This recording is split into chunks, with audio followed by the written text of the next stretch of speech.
Como cada peça se movimenta no tabuleiro de xadrez.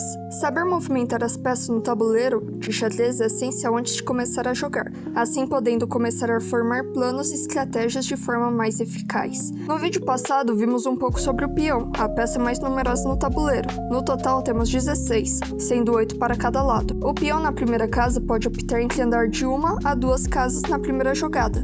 Depois, apenas uma por jogada. A captura acontece de uma forma diferente. Os peões capturam uma casa à frente na diagonal, e são a única peça que não pode voltar para trás. Assim, quando chegam no final do tabuleiro, recebem a promoção, podendo se tornar qualquer peça, na maioria das vezes uma dama. E cada peão vale 1 ponto. Agora um pouco sobre o movimento das outras peças. A torre consegue se mover em linhas retas, tanto na horizontal quanto na vertical, sem limite de casas desde que não haja nenhuma peça no caminho. No caso de ser uma peça sua, a torre não poderá capturar ou ultrapassar. Caso for uma inimiga, se pode capturar e ocupar o lugar. Caso, por exemplo, a torre esteja em A7 e queira ocupar A1, mas em A5 tem outra peça sua, precisaríamos fazer mais de uma jogada para ir até essa casa. São uma das peças mais valiosas do jogo, valendo 5 pontos.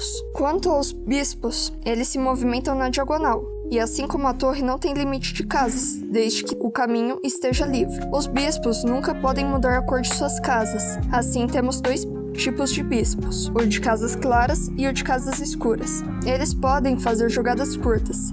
E seu movimento de captura também é na diagonal. Cada bispo vale 3 pontos. Agora, uma das peças com o movimento mais interessante na minha opinião, o cavalo. Ele anda em L, mais especificamente 2 casas para a direita e uma para o lado, ou 2 casas para a esquerda e uma para o lado, 2 casas para baixo e uma para o lado, ou 2 casas para cima e uma para o lado. Para aprender o movimento dessa peça é necessário certa prática. Também é a única peça que consegue pular as outras peças, mudando a cor de sua casa sempre que se movimenta. Se o cavalo for para uma casa ocupada por uma peça inimiga, poderá capturar e ocupar a casa. Caso a casa esteja ocupada por uma peça sua, o cavalo se torna incapaz de ocupá-la. O cavalo, assim como o bispo, vale 3 pontos. O rei pode ser a peça mais importante do xadrez, mas a dama de longe é a mais poderosa, podendo se mover em linhas retas, seja na vertical ou na horizontal, assim como as torres, mas também podendo se mover como os bispos, na diagonal, sem limite de casas, desde que não tenham peças no caminho, e não podendo pular outras peças,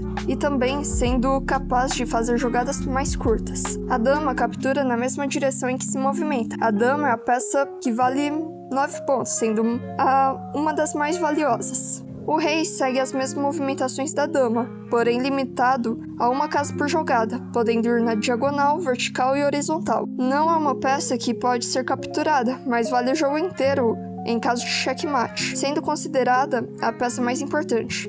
E o rei não pode ocupar as casas que colocariam ele em xeque. Seria uma jogada irregular. Como vimos, cada peça no xadrez tem uma pontuação que ajuda a calcular vantagens ou desvantagens materiais durante o jogo. O peão vale 1 ponto, cavalo e bispo 3 pontos cada, torre 5 pontos e dama 9 pontos. Essas pontuações são úteis para avaliar se uma troca vale a pena, por exemplo.